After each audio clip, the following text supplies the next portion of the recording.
Thank you, Mrs Miller, and happy to serve under your chairmanship. I beg to move that this House has considered the APPG report on smoking and health and the recommendations for the forthcoming tobacco control plan.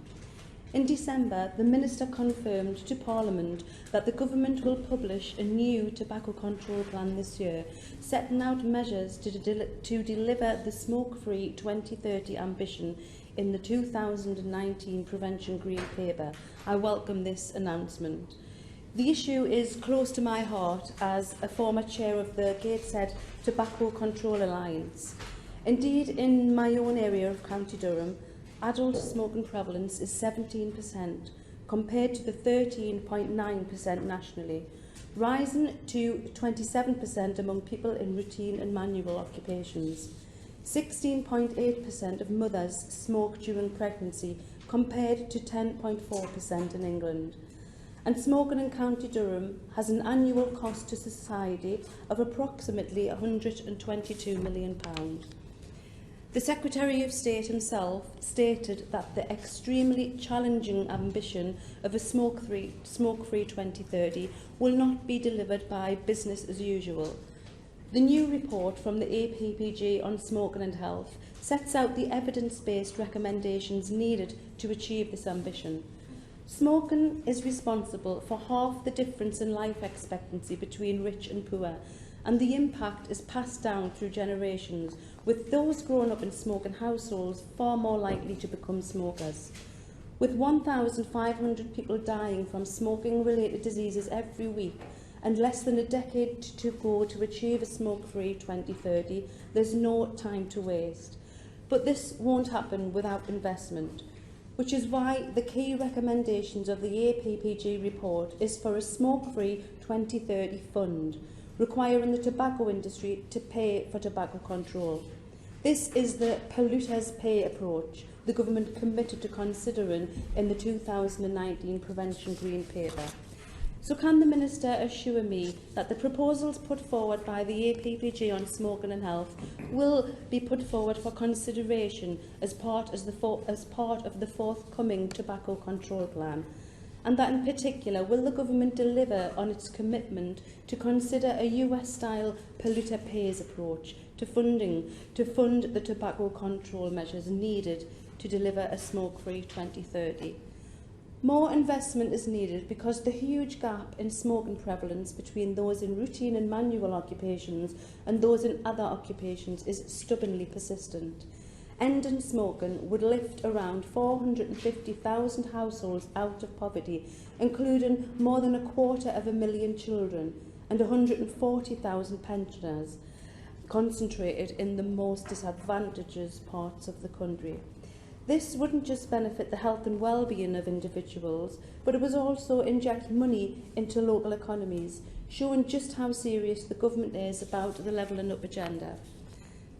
Smoking is linked to almost every indicator of disadvantage, and these overlap different communities. So smokers in routine and manual occupations or who are unemployed are also more likely to be living in social housing and be more likely to be diagnosed with mental health conditions. The government have been unsuccessful so far in reducing the inequality gap in smoking and need to redouble their efforts in order to achieve a smoke-free 2030 for all. There's a clear need for a national strategy that targets investment and enhanced support at disadvantaged smokers. Unfortunately, smokers from deprived communities with higher smoking rates tend to be more heavily addicted than those from the more affluent areas. Analysis of government data shows that in 2019, nearly half of England's smokers were in routine and manual occupations or were long-term unemployed. They're just as motivated to quit as other smokers, but it's harder to succeed when smoking is more commonplace and cheap, illicit tobacco is widely available. Regional tobacco control programmes have been effective in tackling these disparities, as shown by the example of Fresh in the North East, which is the longest running and only surviving regional office of tobacco control. When Fresh was founded in 2005, Smoking prevalence in the North East was over 20% higher than the national average for England, and the disparity was growing. Since then, the North East has seen the greatest decline in smoking prevalence of any region, and smoking prevalence is now only 10% higher than the England average. However, the regional work done in the North East and elsewhere has been limited by cuts to the public health grant for local authorities since 2015-16. This led to the closure of the regional offices in the North West and the South West, and funding in the North East has been significantly reduced. New funding streams are needed. Smokers can only successfully quit if they're motivated to make an attempt. Sustained mass multimedia behaviour change campaigns are the most impactful and cost-effective way to provide that motivation. The US government's Tips from Former Smokers was funded by tobacco manufacturers throughout the US user-free scheme, which raises $711 million annually from the tobacco industry.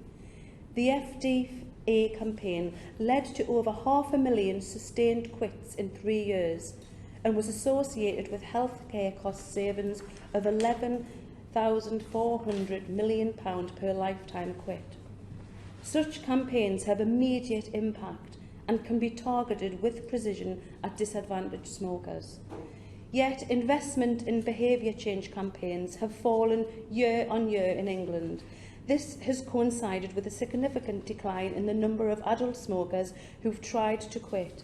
In 2008, 40% of adult smokers in England had tried to quit in the last year. By 2018, this had fallen to just 30%. And over the same time period, funding for mass media campaigns fell by over £20 million. Behaviour change campaigns need to be targeted at key groups and communities to reduce socio-economic inequalities. The effectiveness of national campaigns can be significantly enhanced when supplemented by targeted regional campaigns. Regional funding for Stop Smoking behaviour change campaigns in the North and Midlands would support the levelling up of some of the more deprived regions of England. These are the regions with the highest rates of smoking, combined with the lowest gross disposable household income. Supporting smokers in these regions to quit will prevent people's hard-earned incomes from going up in smoke, lifting thousands of households out of poverty and provide a boost to local economies. Modelling by the University College London for the APPG estimates that a sustained national behaviour change campaign aimed at deprived smokers, combined with regional campaigns in the North and Midlands, would result in an additional 1 million quit attempts, 179,000 successful quit attempts, and 45,000 further ex-smokers in C2DE occupations in England by 2030. The investment required for this is estimated to be around £28 million a year, something the tobacco manufacturers could easily afford to pay with their £900 million profits in the UK. And more than 3/4 of the public want the tobacco manufacturers to pay for these measures. So does the Minister agree that targeted investment to tackle high rates of smoking amongst our most deprived communities is vital to delivering the government's levelling up agenda? Sadly, illicit tobacco is more accessible to children, and as it's cheaper than legally sold tobacco, it reduces the incentive for adult smokers to quit. In 2018-19, the total tax revenue lost because of illicit tobacco was estimated by HMRC to be £1.9 billion. This illicit trade is heavily concentrated in the more deprived communities, contributing to higher smoking rates. Addressing this disparity requires tackling both the supply and the demand for illicit tobacco in communities where this is endemic. In the North East, there have been dedicated multi-stranded programmes of work in place since 2007 to reduce this supply and demand as part of a broader activity to reduce smoking prevalence and improve population health. These programmes drive a strategic approach to tackling illicit tobacco at local, regional and national level. The programme was described as an exemplar of partnership working and deserves to be widely disseminated, a recommendation supported by the National Audit Office. Unfortunately, this hasn't yet been possible due to lack of funding, and the funding in the regions where it does exist is under threat due to cuts to public health budgets. Fresh and the GM Health and Social Care Partnership have estimated that it would cost approximately £5 million annually to roll it out across England. As the Minister said at the launch of our report, we need to get HMRC to do more to tackle illicit tobacco. £5 million for a highly effective regional programme is peanuts and would return far more in lost revenue than it costs. So will the Minister commit to discussing with HMRC how funding can be found for the illicit tobacco partnership, to extend the cover of all regions of England, to reduce the use of illicit tobacco, which is endemic in poorer communities in every part of England? We're delighted that the Minister was able to attend the launch of the report by the APPG, and I know how passionate she is about this issue.